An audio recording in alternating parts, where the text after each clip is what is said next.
అందరికీ నమస్కారం. సంస్కృతి సంపద యూట్యూబ్ ఛానల్ తరఫున అందరికీ స్వాగతం. శ్రీమద్ భగవద్గీత ఆధ్యాత్మిక రహస్యాలు అనే శీర్షికలో శ్రీ త్రినాథ్ గారు ధారావాహిక ప్రసంగం చేస్తున్నారు. వారి ధారావాహిక ప్రసంగంలో ఈరోజు 636వ ప్రసంగం చేస్తున్నారు. శ్రీ త్రినాథ్ గారికి స్వాగతం. నమస్కారం అండి. ఓం శాంతి. శ్రీమద్ భగవద్గీత ఆధ్యాత్మిక రహస్యాలు ఈ యొక్క కార్యక్రమాన్ని వీక్షిస్తున్నటువంటి సోదర సోదరీమణులందరికీ కూడా హార్దిక స్వాగతం, సుస్వాగతం, నమస్సుమాంజలి. మనం ముందుగా ధార్మికము ఆధ్యాత్మికం అన్న విషయాన్ని చర్చిస్తున్నామండి. ఇది ప్రతి ఎపిసోడ్లో ఉంటుందండి. ప్రతి ఎపిసోడ్లో మీకు ఏదో ఒక విషయాన్ని తీసుకొని వస్తాను. మీరు కాస్త బుద్ధినేత్రాన్ని తెరుచుకొని ఇది కరెక్టేనా కాదా, ఆధ్యాత్మికం గొప్పదా, ధార్మికము గొప్పదా, ఇది మీరు విశ్లేషణాత్మకంగా అర్థం చేసుకుంటే చాలా సులువుగా అర్థమవుతుంది. అంధవిశ్వాసంలో ఆధ్యాత్మిక జగత్తులో ఎటువంటి పురోగతి ఉండదండి. ఎటువంటి ప్రశ్నకి మనకు సమాధానం దొరకదు. ఈ విషయాన్ని గుర్తుపెట్టుకోండి. ఇప్పుడు ముఖ్యంగా మీ దృష్టికి ఎపిసోడ్లో ఇప్పుడు భగవద్గీతను ఏమన్నాడంటే రాజవిద్య అన్నాడు. రాజవిద్య అంటే ఇంగ్లీష్ పుస్తకాల్లో ఏమిచ్చాడంటే రాయల్ సైన్స్ అన్నాడు. అర్థమైందండి. రాజ గుహ్య అంటే ఏమన్నాడు, రాయల్ మిస్టరీస్ అన్నాడు. ఇప్పుడు ఈ రాయల్ మిస్టరీస్ అనేది పక్కన పెట్టండి. రాయల్ సైన్స్, ఇది సైన్స్ అనమాట. సైన్స్కిను స్క్రిప్చర్కి తేడా ఏంటండి? సైన్స్ అంటున్నాం, ఇది రాయల్ సైన్స్ అంటున్నాడు. స్క్రిప్చర్ అంటాం, మన ధార్మిక గ్రంథము అంటున్నాం, దాన్ని ఏమంటాం, స్క్రిప్చర్, రిలీజియస్ స్క్రిప్చర్ అంటాం. ఈ రిలీజియస్ స్క్రిప్చర్కిను ఈ ఏమంటారు, ఈ స్పిరిచువల్ సైన్స్కి తేడా ఏంటి? సైన్స్ ఒకటే గుర్తుపెట్టుకోండి. ఒకే ఒక్క తేడా ఏంటంటే సైన్స్ అనేది విశ్వవ్యాప్తకము. అంటే విశ్వాత్మనికి సంబంధించి, విశ్వానికి సంబంధించింది. అంటే విశ్వాత్మ అందరికీ సంబంధించింది, ఏ ఒక్క ధర్మానికి సంబంధించింది కాదు. సైన్స్ అంటే అదేనమాట. అర్థమైందండి మీకు? స్క్రిప్చర్, రిలీజియస్ స్క్రిప్చర్ అంటే యూనివర్సల్ కాదు. Science is universal. ఇది only confine to one religion. Hindu religious text హిందువులకి, హోలీ బైబుల్ క్రిస్టియన్స్కి, హోలీ ఖురాన్ ఇస్లాం ధర్మానికి చెందిన వాళ్ళకి, గురు గ్రంథ్ సాహెబ్ సిక్కు ధర్మానికి చెందిన వాళ్ళకి, ధమ్మపాద ఇది బౌద్ధ ధర్మానికి చెందిన వాళ్ళు. అలాగే ప్రతిదానికి ఉంది. జైన ధర్మానికి గ్రంథము. ఇది విడివిడిగా ఉంటుంది. సైన్స్ మాత్రం ఒక్కటే గుర్తుపెట్టుకోండి. అందుకని గీతని ఒక స్క్రిప్చర్ అనకూడదు, ఒక గ్రంథం అనకూడదు, దాన్ని ధార్మిక గ్రంథం అనకూడదు. దాన్ని ఏమనాలి? విశ్వాత్మలందరికి, సమస్త మానవాళికి, ఈ పుడమి మీద ఉన్నటువంటి 850 కోట్ల మనుషులకు సంబంధించినటువంటి ఏకైక ఆధ్యాత్మిక గ్రంథము, ఆధ్యాత్మిక విద్య అనండి. మీకు ఉదాహరణ చెప్తాను మీకు. ఇప్పుడు మీరు మెడికల్ సైన్స్ అండి. ఇక్కడ మెడికల్ కాలేజెస్లో ఎంబీబీఎస్ డాక్టర్లు తయారవుతున్నారు. అర్థమైందండి. వేరే దేశాల్లో అక్కడ కూడా మెడికల్ సైన్స్ ఉంటుంది కదా, అది వేరేగా ఉంటుందా? చెప్పండి, ఒక్కసారి ఆలోచించండి. అది వేరేగా ఉంటుందా? అదే సబ్జెక్ట్ చెప్తారు కదా, ఈ శరీరంలో ఉన్న అంగాలు, దాన్ని ఎలా క్యూర్ చేయాలి, ఏది ఎలాగా, ఏ మందులు వాడితే ఏది జరుగుతుంది, ఇవన్నీ చెప్తాయి. ఎనాటమీ ఏవో చెప్తారు కదా, ఫిజియాలజీ. ప్రపంచం అంతా ఒకటే సైన్స్ అండి. ఎందుకు ఇక్కడ వాళ్ళు అక్కడ డాక్టర్లు, పెద్ద పెద్ద డాక్టర్లు అవుతున్నారు. మన భారతదేశంలో ఉన్నటువంటి డాక్టర్లు అమెరికాలో ఉన్నారు, రష్యాలో ఉన్నారు, యూకేలో ఉన్నారు, దుబాయ్లో ఉన్నారు, ఆస్ట్రేలియాలో ఉన్నారు. మరి ఇదే సైన్స్ పెట్టుకుని వాళ్ళు అక్కడ ప్రాక్టీస్ చేస్తున్నారు కదా. ఇంజనీరింగ్ సైన్స్ ఉందనుకోండి, ఇక్కడ ఫ్లైఓవర్లు కడుతున్నారు. ఇప్పుడు ఇదే ఫ్లైఓవర్ టెక్నాలజీ అమెరికా వాళ్ళు వాడతారు. స్థూలంగా బేసిక్ టెక్నాలజీ, ఫౌండేషన్ అంతా ఒకటే కదా. మ్యాథమెటిక్స్ ఉంది, ఒకటే కదా. అమెరికాలో మ్యాథమెటిక్స్ వేరే ఉంటుందా? ఆల్జిబ్రా, ట్రిగోనోమెట్రీ ఇవన్నీ వేరే ఉంటాయా? అస్ట్రానమీ వేరే ఉంటుందా? అంతా ఒకటే కదండి. యూనివర్సల్. ఎప్పుడైతే సైన్స్ అంటారో అది యూనివర్సల్ గుర్తుపెట్టుకోండి. Shrimad Bhagavad Gita universal scripture, universal science, విద్య, విశ్వానికి సంబంధించినటువంటి విద్య. అందుకనే విశ్వాత్మలందరికీ ఒకటే జ్ఞానం ఇస్తోంది. ప్రతి ఒక్కరు తమ యొక్క మూల స్వరూపంలో ఆత్మ. అమెరికాలో ఉన్నవాళ్ళు ఆత్మలే, రష్యాలో ఉన్నవాళ్ళు ఆత్మలే, క్రైస్తవులు ఆత్మలే, ఇస్లాం ధర్మానికి చెందిన వాళ్ళు ఆత్మలే, సిక్కు ధర్మానికి చెందిన వాళ్ళు ఆత్మలే, రోడ్డు మీద అడుక్కునే వాళ్ళు ఆత్మలే, అత్యంత టాప్ రిచెస్ట్ ఉన్నారు కదా. ఆత్మ కానివాడు లేడు ప్రపంచంలో. 850 కోట్ల మంది తమలో మూల స్వరూపుల ఆత్మలు. విశ్వాత్మలందరికీ తండ్రి ఒక పరమాత్మ. ఇది నేను ముఖ్యంగా చెప్పదలుచుకుంది ఏంటంటే శ్రీమద్ భగవద్గీత 100% తిరుగులేని, తిరస్కరించలేని సత్యము. అర్థమైన నిర్వివాదమైనటువంటి సత్యము, ఎవరు కూడా దీన్ని వ్యతిరేకించలేరు, ఛాలెంజ్ అయినటువంటి సత్యము. భగవద్గీత విశ్వాత్మలందరికీ ఒక్కటే. ఇది ముఖ్యమైనటువంటి తేడా. ఇదివరకు చెప్పి ఉంటాను, మరొకసారి మీ దృష్టికి తీసుకుని వస్తున్నానండి. ఓకేనండి. ఇప్పుడు మనము మన సబ్జెక్ట్ వెళ్ళిపోయి ఇవాళ మనం క్లోజ్ చేద్దాం. ఇప్పటి వరకు గత 4 ఎపిసోడ్స్ లో ఒక్క శ్లోకాన్ని చర్చిస్తున్నాం. 18వ అధ్యాయంలోని 66వ శ్లోకము. సర్వధర్మాను పరిత్యజ్య మామేకం శరణం వ్రజ అహం త్వా సర్వ పాపేభ్యో మోక్షయిష్యామి మా శుచ. వర్తమానములో ఎవరైతే సమాజములో వర్తమాన ఈ భూమండలం మీద ఉన్నటువంటి 850 కోట్ల మనుషుల, అర్థమైందండి, వాళ్ళ యొక్క సమస్య, ఏకైక సమస్య ఏంటంటే, అందరికీ అర్థం కానటువంటి సమస్య ఏంటంటే, మనిషి చేసిన పాపాలు ఏ విధముగా ప్రక్షాళనము చేయబడతాయి. ఏ విధంగా ప్రక్షాళనం చేసుకోవాలండి? ప్రక్షాళనం చేసుకోక్కర్లేదా? చేసుకోకుండానే కుళ్ళుగానే పోతారా? పోతే మీకు మంచి జీవితం దొరుకుతుందా? స్వర్గంలోకి వెళతారా? రాబోయేటువంటి సత్య త్రేతాయుగాల్లో జన్మలు పొందగలుగుతారా? దానికి ఎటువంటి ఫార్ములా ఉండదా? భగవంతుడు అందరి వాడు అన్నప్పుడు అందరికీ కూడా మనం ఏదో కొబ్బరికాయలు కొట్టామని చెప్పి, కాలినడకన ఎక్కడో వెళ్ళామని చెప్పి ఆయన ఏమైనా స్పెషల్ ట్రీట్మెంట్ ఇస్తాడా? ఆత్మని ప్రక్షాళనం చేసుకున్నవాడు మాత్రమే వెళతాడు సత్యయుగానికి. గుర్తుపెట్టుకోండి. అందుకనే చెప్పాడు, సర్వ ధర్మాన్ని, దేహ ధర్మాలను విడిచిపెట్టండి, మాం ఏకం శరణం వ్రజ, నేను ఒక్కడిని భగవంతుడిని. అహం త్వా సర్వ పాపేభి, సర్వ పాపాలు. ఇప్పటి వరకు 63 జన్మలు, ఇది 63వ జన్మ. ద్వాపర కలియుగ, ద్వాపరంలో 21 జన్మలు, కలియుగములో 42 జన్మలను భగవంతుడు స్పష్టం చేయడం జరిగింది. అర్థమైంది? 63వ జన్మ. మొత్తం కాలచక్రం తీసుకుంటే ఇది 84వ జన్మ. అర్థమైందండి? సో ఆ విధంగా ఇప్పుడు మనం చేసుకోకపోతే, ఇప్పుడు ఈ సువర్ణ అవకాశాన్ని భగవంతుడు మనకు వచ్చి ప్రత్యక్షంగా పర్సనల్ గా, ఏ నా బిడ్డల్లారా, ఇప్పుడు నేను వచ్చాను, నా మాట వినండి, మీరు ఆత్మని, నేను ఇంకో ఏమీ చేయటం లేదు, నేనేమి అజ్ఞానాన్ని బోధించటం లేదు. అజ్ఞానంలో ఉన్నటువంటి వాళ్ళకి జ్ఞానాన్ని బోధించి, వాళ్ళ 3వ నేత్రాన్ని తెరిపించి, ఆత్మని శుద్ధి చేసే, సర్వ పాపాలని కడిగేటువంటి విధానాన్ని నేను ఇప్పుడు రాజయోగ ప్రక్రియ ద్వారా చెప్తున్నాను. అందుకని ఒక్క భగవంతుని మాత్రమేనండి పతిత పావనుడు అంటారు. ఇప్పుడు ముందుకు వెళ్దామండి. మరికొన్ని శ్లోకాలు మీ దృష్టికి తీసుకుని వస్తాను. మీ గత ఎపిసోడ్లో ఆఖరిగా మనం ఒక గీతలో ఒక అద్భుతమైనటువంటి శ్లోకాన్ని చర్చించుకున్నామండి. 13వ అధ్యాయంలోని 10వ శ్లోకము. మయి చానన్య యోగేన భక్తి రవ్యభిచారిణి వివిక్త దేశ సేవిత్వం అరతిర్జన సంసది. అర్థమైందండి? అక్కడ ఏమన్నాడు? భక్తి అవ్యభిచారిణి అన్నాడు. దాన్ని వేరే అర్థం లేదు దానికి. అవ్యభిచారి అంటే ఒకే ఒక్క భగవంతుడు, వ్యభిచారి అంటే అనేకులు, ఒక్కడే. అంటే భగవద్గీతలో భగవంతుడి ఒక్కడిని గుర్తించి, స్పష్టంగా నామ రూప దేశ కాల గుణ కర్తవ్యాలని గుర్తించి, సంబంధాన్ని గుర్తించి ఆ పరమాత్మ మీద బలిహారం అవ్వటమే భగవద్గీత సారము. అందుకని అక్కడ అవ్యభిచారి అనే పదం కూడా కఠినమైన పదము, కాస్త బాధ పెట్టే పదమైనప్పటికీ కూడా భగవంతుడు ఆ పదం 3 శ్లోకాల్లో వాడాడు. 3 శ్లోకాల్లో వాడాడు. ఆ 3 శ్లోకాలు మీ ముందు ఉంచబోతున్నాను. అది ముందు 13వ అధ్యాయం 10వ శ్లోకం మనం చెప్పుకున్నాం. భక్తి రవ్యభిచారిణి వివిక్త దేశం, అంటే ఒంటరి ఏకాంత ప్రదేశంలో కూర్చుంటాడు. ఈ విషయ వికారాల వలయంలో చిక్కుకున్న మనుషుల మధ్యలో దూరలేడు. వాడు నేను మారనండి అంటే ఏం చేస్తాడు? ఆ వ్యక్తి అక్కడి నుంచి వెళ్ళిపోతాడు. అర్థమైంది? అటువంటి వాడు అత్యధిక శాతం మనుషులు ఇంద్రియ సుఖాల యొక్క వలయములో కొట్టుబిట్టాడుతూ ఉన్నారు, దేహ భ్రాంతిలో కొట్టుబిట్టాడుతున్నారు. అందుకని చెప్పడానికి ప్రయత్నం చేస్తాడు, లేదండి మాకు ఇంట్రెస్ట్ లేదండి మీరు చెప్పే జ్ఞానం అంటే, మేము వెళ్ళిపోయి ఇంకో ఇంటికి వెళ్తాం. అర్థమైంది? ఇంకో దగ్గరికి వెళ్తాం, ఇంకెవరు పిలిస్తే వెళ్తాం. కొద్దిమంది మాత్రమే జ్ఞానం వింటారు. ఎందుకు కొద్దిమంది వింటారు? లక్షల సంఖ్యలో వినాలి యాక్చువల్గా. ఇది అంటే ప్రపంచం అంతా పరివర్తన అయ్యేటువంటి విధానం లేదు. 7వ అధ్యాయం 3వ శ్లోకంలో వేల కొలది జనులలో ఒకరు మాత్రమే జ్ఞానసిద్ధి కోసం ప్రయత్నం చేస్తాడు. ఆ విధముగా ప్రయత్నం చేసిన వారిలో ఒకరు మాత్రమే తత్వము ఆధారముగా నా యొక్క వాస్తవిక స్వరూపాన్ని గుర్తించి నా మార్గములో నడుస్తాడు. ఇది ఆఖరి జన్మ. 7వ అధ్యాయం 19వ శ్లోకం. ఈ 2 శ్లోకాలు గుర్తుపెట్టుకోండి. ఇప్పుడు ఒకసారి తదుపరి శ్లోకాన్ని తీసుకెళ్తాను. ఇదివరకు 13-10 నేను మళ్ళీ చర్చించడం లేదు.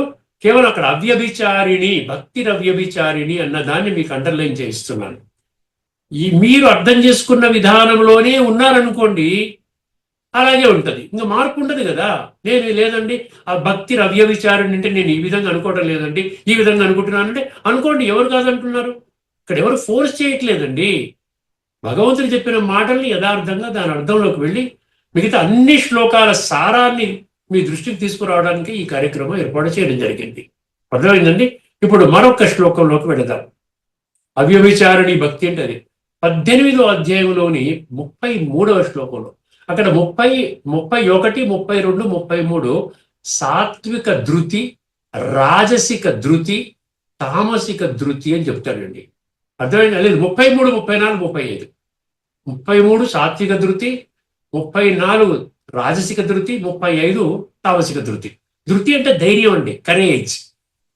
అంటే ఏమంటారు, సత్యాన్ని తెలుసుకునే మార్గంలో ప్రయాణించడానికి ఇష్టపడేవాడు ఆ ధృతి. సాత్విక ధృతి అంటే లేదండి, ఆ నచికేతుడి యొక్క మానసిక స్థితి అన్నమాట, అర్జునుడి యొక్క మానసిక స్థితి అన్నమాట. అర్థమైందండి? మనకి ప్రపంచంలో అందరూ నచికేతుడు కాదు కదా. భగవంతుడు అంటాడు, నచికేతుడి యొక్క హోదాలోకి రా, అర్జునుడి యొక్క హోదాలోకి రా, అప్పుడు నేను నీ గురించే చెప్తున్నాను, నీ జీవితాన్ని ఉద్ధరించడానికి చెప్తున్నాను అన్న విషయం స్పష్టమవుతుంది. ఒక్కసారి వినండి, సాత్విక ధృతి అంటే ఏంటి? ధృత్యాయయా ధారయతే మనః ప్రాణ ఇంద్రియ క్రియా యోగేన అవ్యభిచారేణ, అండర్లైన్ చేసుకోండి, యోగేన అవ్యభిచారేణ ధృతి సా పార్థ సాత్వికి. సాత్విక ధృతి. ఇవన్నీ ఎవరి కోసం చెప్తున్నాడండి? ఎక్కడో ద్వాపరయుగంలో అర్జునుడు, కురుక్షేత్రం అంటే మన జీవితం ఊరికే ఈ గాలిలో తేలిపోవాల్సిందేనా? ఏమి తెలుసుకోకుండా అజ్ఞానంలో. అర్థమైందండి? యోగేన అవ్యభిచారేణ అన్నాడు. అంటే అర్థమైందండి? అవ్యభిచారి అంటే ఒక్క భగవంతుణ్ణి తెలుసుకొని వారితో యోగము చేసేటువంటి ధృతి సాత్విక ధృతి అంటున్నాడు. అర్థమైందండి? జాగ్రత్తగా వినండి. ఓ అర్జున, పరమాత్మ ఒక్కడే, ఆయనే సర్వుల తండ్రి, ఆయననే పతిత పావనుడు అనే దృఢ నిశ్చయముతో మనస్సు బుద్ధిని ఇతర ఆశ్చర్యాల వైపు వెళ్ళనివ్వకుండా, మళ్ళనివ్వకుండా ఒక్క పరమాత్మతోనే అవిచ్ఛిన్న యోగములో స్థిరముగా ఉంచే ధృతి సాత్విక ధృతి. ఇప్పుడు మామేకం శరణం వ్రజతో కలిసిందా లేదా చెప్పండి? సర్వధర్మాన్ని పరిత్యజ్య మామేకం శరణం వ్రజ. ఈ ఉపదేశాన్ని ఆచరణలో పెట్టే అవ్యభిచారి సాత్విక ధృతి గురించి ఈ శ్లోకంలో స్పష్టం చేస్తున్నాడు భగవంతుడు, భగవానువాచ. ఇప్పుడు 18:62లోకి వెళదాం. లేదు, ఇంకొక ఉంది కదా, 14:26 తీసుకొస్తాను. అక్కడ అవ్యభిచారిణి పదం ఇంకొకటి వచ్చింది. అర్థమైందండి? ఒక్కసారి వినండి. 14:26 నోట్ చేసుకునే వాళ్ళు దయచేసి నోట్ చేసుకోండి. మీ దగ్గర ఉన్న గీతా పుస్తకాలు స్టడీ చేయండి.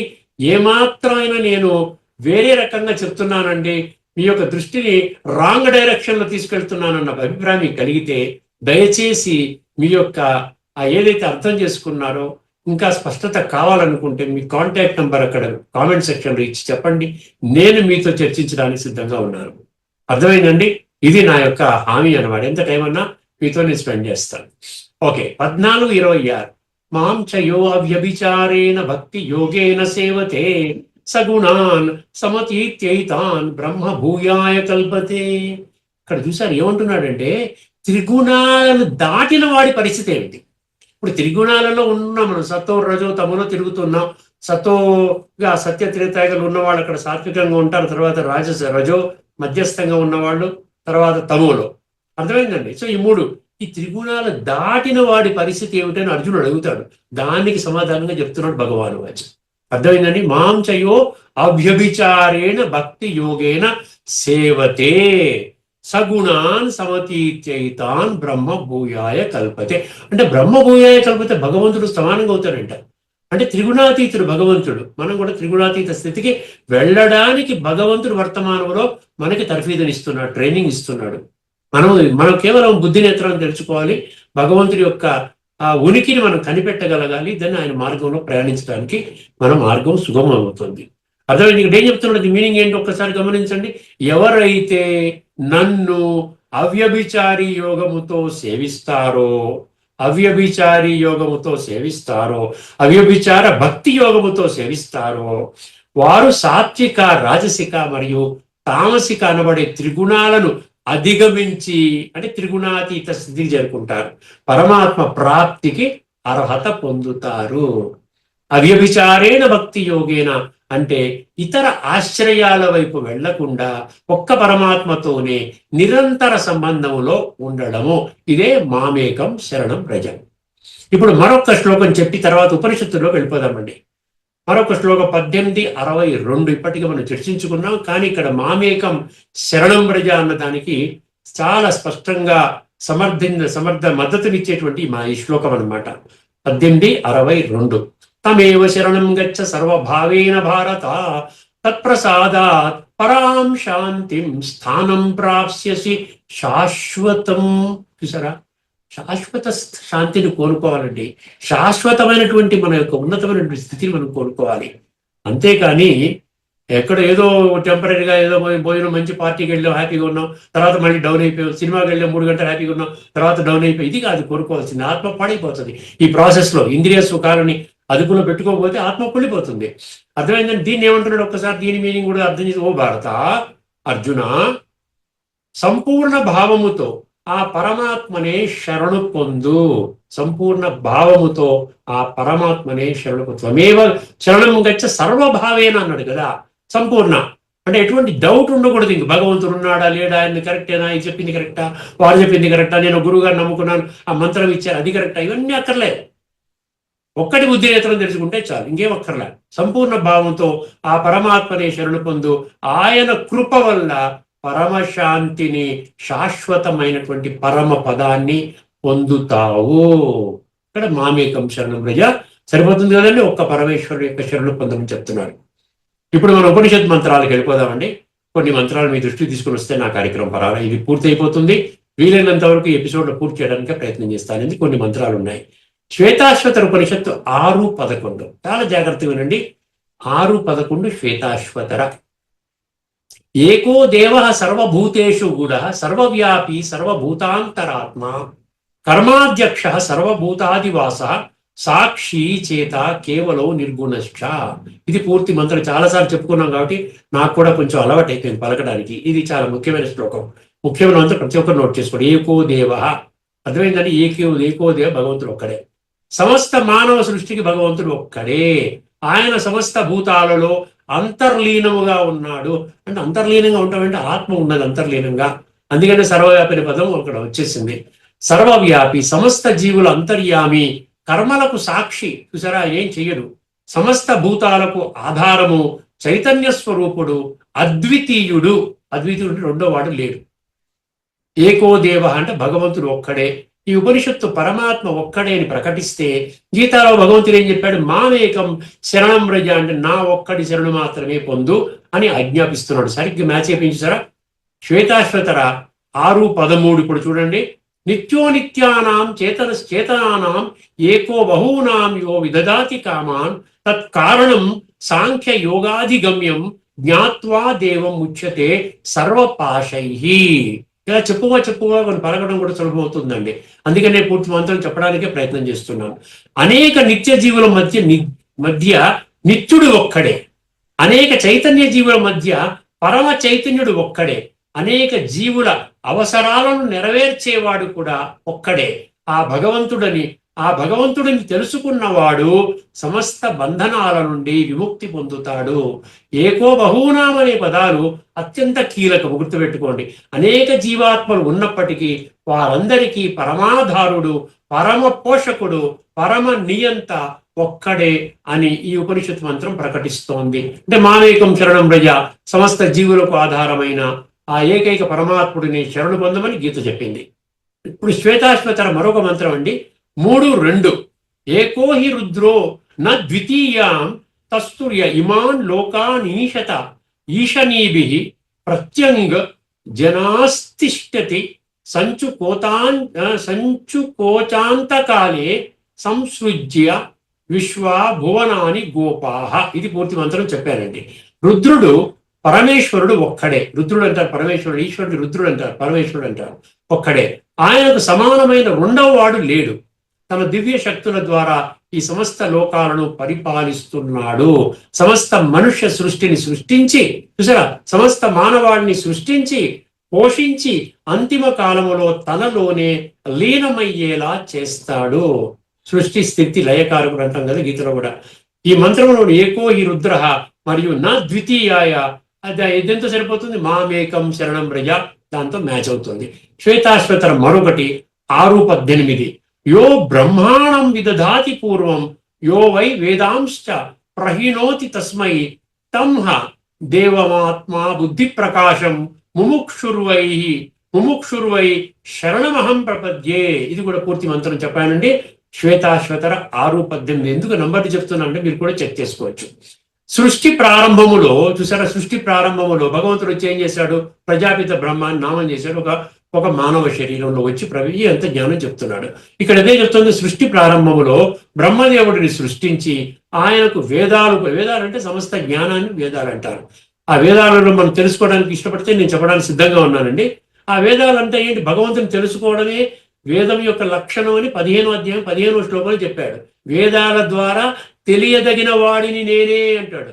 సర్వస్య చాహం హృది సన్నివిష్టో మత్తః స్మృతిర్జ్ఞానమపోహనం చ వేదైశ్చ సర్వై అహమేవ వేద్యో. అండర్లైన్ చేసుకోండి. వేదైశ్చ సర్వై అహమేవ వేద్యో వేదాంత కృత్ వేద విదేవ చ. 15 లింక్ అనమాట. అంటే వేదాలను ఉపదేశించిన పరమ పురుషుడు, బుద్ధికి ప్రకాశాన్ని ఇచ్చే ఆ దివ్య దేవుడు ఎవరైతే ఉన్నారో మోక్షాన్ని కోరుకునే నేను మోక్షాన్ని కోరుకుంటున్నాను. ముముక్షు అంటారు. ముముక్షువునై ఆ పరమాత్మను మాత్రమే శరణు పొందుతున్నాను. ఇక్కడ భక్తుడు భగవంతుడి గురించి చెప్తున్నాడు. ఈ మంత్రంలోని శరణమహం ప్రపద్య అంటే నేను శరణం వేడుతున్నాను అనే పదము గీతలోని మామేకం శరణం రయ్య, కేవలం నా యొక్క శరణు మాత్రమే వేడుము అనే ఆజ్ఞకు ప్రతిధ్వనిగా నిలుస్తుంది. తర్వాత కఠోపనిషత్తు 1:2-23, ముండక 3:2-3 రెండు ఉపనిషత్తులు ఒకటే మంత్రం. ఇది కూడా చాలా ఫేమస్ శ్లోకం, చాలా మంచిది. ఇది ఒక్క శ్లోకాన్ని అర్థం చేసుకుంటే మీకు ఎన్నో విషయాలు, నిగూఢ సత్యాలు మనకు తెలుస్తాయి. నాయమాత్మా ప్రవచనేన లభ్యో న మేధయా న బహూనా శ్రుతేన యమే వైష వివృణుతే తేన లభ్యస్తైష ఆత్మ వివృణుతే తను స్వాహం. ఈ పరమాత్మ కేవలం ఉపన్యాసాల వలన సూక్ష్మమైన బుద్ధి కుశలత మేధస్సు. కొంతమంది బాగా బుద్ధిని వాడుకుంటూ వాదిస్తారు, ఆర్గ్యుమెంట్స్. వాళ్ళకి చెప్పొద్దంటాడు భగవంతుడు. వాళ్ళతో డిస్కస్ చేయొద్దు, నీ టైం వేస్ట్ చేసుకోవద్దు. కావలసిన వాళ్ళు వస్తారు నీ దగ్గరికి, అప్పుడు వాళ్ళతో చర్చించు అంటాడు. అందుకని ఇక్కడ సూక్ష్మమైన బుద్ధి కుశలత మేధస్సు వలన లేదా విపరీతంగా శాస్త్రాలు వినడం వలన లభించడు. భగవంతుడు లభించడు. అర్థమైందని తిరుగులేని తిరస్కరించిన సత్యం ఈ ఉపనిషత్ మంత్రాలు చెప్తున్నాయి. ఎవరైతే అహంకారాన్ని వీడి అనన్య భావముతో ఒక్క పరమాత్మనే సర్వస్వముగా భావించి ఆశ్రయిస్తారో మరియు ఆ భగవంతుడి చేత స్వయముగా ఎన్నుకోబడతారు. భగవంతుడు ఎన్నుకోవాలి మనని. ఎందుకంటే ఆయన ధర్మ సంస్థాపన కర్తవ్యాన్ని సమర్థించే కర్మలు చేసేవాడు కావాలి. ఆయన చూస్తాడు మీ సంస్కారాలు ఏమైనా పెరుగుతున్నాయా, మీలో నిశ్చయం ఎలా ఉంది, వ్యవసాయాత్మిక బుద్ధి ఉంది, మీ ధృతి సాత్వికంగా ఉంది అని గమనిస్తాడు ఆయన. గమనించి ఎందుకంటే ఆ ఎవరైతే భగవంతుడి చేత స్వయముగా ఎన్నుకోబడతారో అనుగ్రహించబడతారో అన్నాడు బ్రాకెట్లో, అట్టి సాధకునికి మాత్రమే ఆ పరమాత్మ తన నిజ స్వరూపాన్ని వ్యక్తపరుస్తాడు. భగవంతుడి ఇక్కడ అహం త్వా మోక్షయిష్యామి అని వచ్చారు గీతలో. దానికి సమర్థిస్తుంది. నేనే నిన్ను విముక్తుణ్ణి చేస్తాను. నేనే నిన్ను విముక్తుణ్ణి, సర్వ పాపాల నుండి విముక్తుణ్ణి చేస్తావు. అహం త్వా సర్వ పాపేభ్యో మోక్షయిష్యామి మాశుచ అంటాడు చూసారా. కేవలం స్వయం ప్రయత్నము పాండిత్యం వలన మోక్షము రాదని, భగవంతుని అనుగ్రహం అంటే శరణాగతి వల్లనే అది సాధ్యమని ఈ మంత్రము కుండబద్దలు కొట్టినట్టు స్పష్టం చేస్తుంది. శ్వేతాశ్వతర 3:8 అండి. శ్వేతాశ్వతర 3:8 ఏం చెప్తోంది? జ్ఞానము పరమ శరణాగతి. ఇక్కడ ఆధ్యాత్మిక జ్ఞానం గురించి, శరణాగతి గురించి హైయెస్ట్ అన్నమాట. ఎటువంటి శరణ మనం పొందాలంటే హైయెస్ట్, దీనికంటే గొప్ప జ్ఞానం లేదు, భగవంతుడి కంటే గొప్ప శక్తి లేదు అన్న భావనలో మనం రావాలి. వేదాహమేతం పురుషం మహాంతం ఆదిత్యవర్ణం తమసః పరస్తాత్ తమేవ విదిత్వాది మృత్యుమేతి నాణ్య పంధ విద్యతేయ నాయ. ఇది కూడా పూర్తి మంత్రం చెప్పాను. శ్వేతాశ్వతర 3:8 ఏం చెప్తుందో చూడండి. అజ్ఞానంధకారానికి అవతల, చూసారా, అజ్ఞానంధకారానికి అవతల సూర్యుని వలె స్వయం ప్రకాశకుడైన ఆ మహాపురుషుని మహాపురుషుడు అంటే పరమాత్మ నేను తెలుసుకున్నాను, మహాపురుషుని నేను తెలుసుకున్నాను. ఆయనను తెలుసుకోవడం అంటే శరణు వేయడం అన్నది సరే, శరణు వేయడం తెలుసుకోవడం. శరణు వేయడం ద్వారానే మనిషి మృత్యువును దాటగలుగుతాడు. మోక్షాన్ని పొందడానికి ఇది తప్ప మరే ఇతర మార్గము లేదు. మృత్యువును లేదా సంసారాన్ని జయించడానికి పరమాత్మను తెలుసుకోవడము, శరణు వేడడము తప్ప వేరే మార్గము లేదని ఈ మంత్రము స్పష్టం చేస్తుంది. ఇప్పుడు మనం మరొకటి ముండక ఉపనిషత్తు 2:2-5. ముండక 2:2-5. తమేవైకం జానద ఆత్మానం అన్యావాచో విముంచద అమృతస్యైష సేతు ... ఆ ఒక్క పరమాత్ముడినే తెలుసుకోండి. అర్థమైందండి? ఆ ఒక్క పరమాత్ముడినే తెలుసుకోండి, ఇతర విషయాలను విడిచిపెట్టండి. ఇంత స్పష్టంగా చెప్తున్నాడు చూసారా? తమేవైకం జానద ఆత్మానం అన్యావాచో విముంచద అంటే మిగతా వాళ్ళన్నీ విడిచిపెట్టేయండి. మీకు ఫైనల్ నాలెడ్జ్ ఇచ్చేస్తున్నాను అంటున్నాడు భగవంతుడు. ఆ ఒక్క పరమాత్ముడిని తెలుసుకొని ఇతర విషయాలను విడిచిపెట్టండి. అమృతత్వాన్ని అంటే ముక్తిని పొందడానికి ఆయననే వంతెన. అక్కడ సేతు అన్న పదం వచ్చింది చూసారా మంత్రంలో, అదనమాట. ఈ మంత్రములోని తమేవైకం జానధ అంటే పరమాత్మ ఒక్కడే సర్వుల తండ్రి, సర్వశక్తివంతుడు, పతిత పావనుడు, ముక్తిదాత. కాబట్టి ముక్తిని కోరేవాడు ముముక్షు, ముక్తిని కోరేవాడు తన బుద్ధిని ఇతర ఆశ్చర్యాల వైపు కాకుండా ఒక్క పరమాత్మ వైపే మళ్లించాలి. 1866లో మామేకం శరణం రజ అంటే నా ఒక్కడినే శరణు పొందు అని భగవంతుడు ఉపదేశించిన విషయానికి ఇది సమర్థన అనమాట. ఉపనిషత్తులు ఏమన్నాడు? అన్యావాచో విముంచదా అన్నాడు. గీతలోని సర్వధర్మాన్ని పరిత్యజ్యాలు, ఈ రెండింటికి కూడా మ్యాచ్ అవుతుంది. అన్ని ఇతర భౌతిక ఆధారాలను విడిచిపెట్టి ఆ ఒక్క పరమాత్ముడిని తెలుసుకో, ముక్తికి మార్గము ఆయననే చూపిస్తాడు. ఈశావాస్య 18 అయిపోతుందండి, కాసేపట్లో అయిపోతుంది. ఈశావాస్య 18 అండి, 18 మంత్రము, ఆఖరి మంత్రం. 18 మంత్రాలు మనం చర్చించుకున్నాం.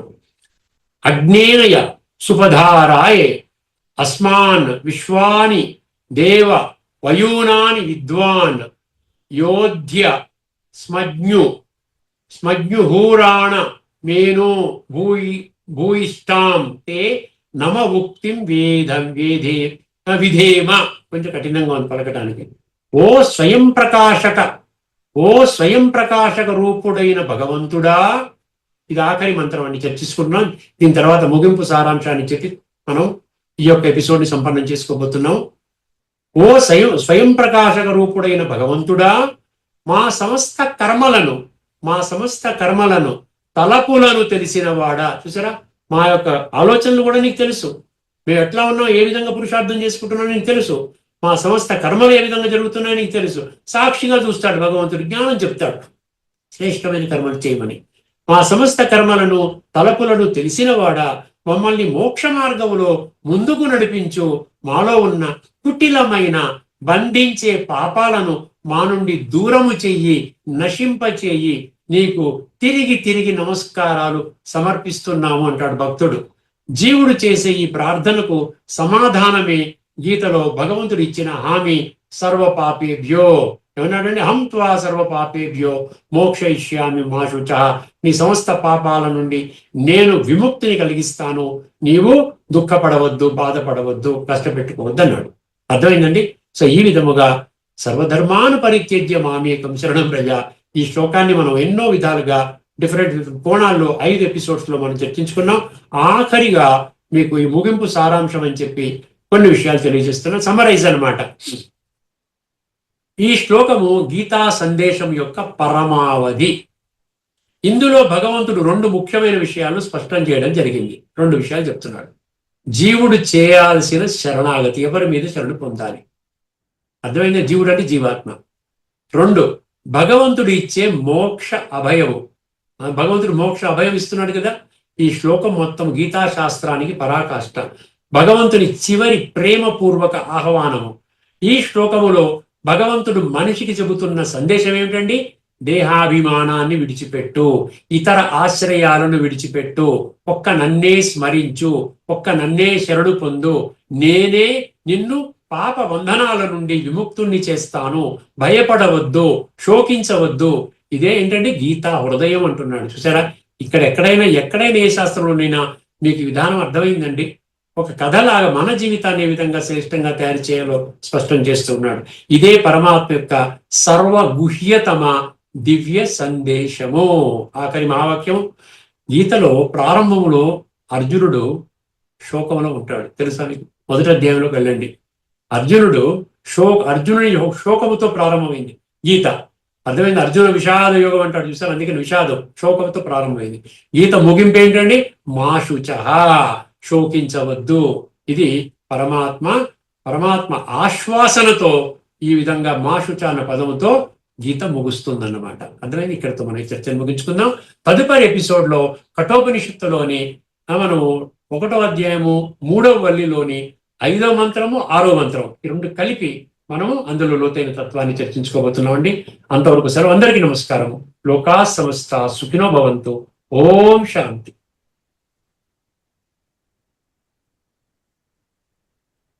శ్రీమద్ భగవద్గీత ఆధ్యాత్మిక రహస్యాలు అనే శీర్షికలో ధారావాహిక ప్రసంగం చేసిన శ్రీ త్రినాథ్ గారికి ధన్యవాదాలు.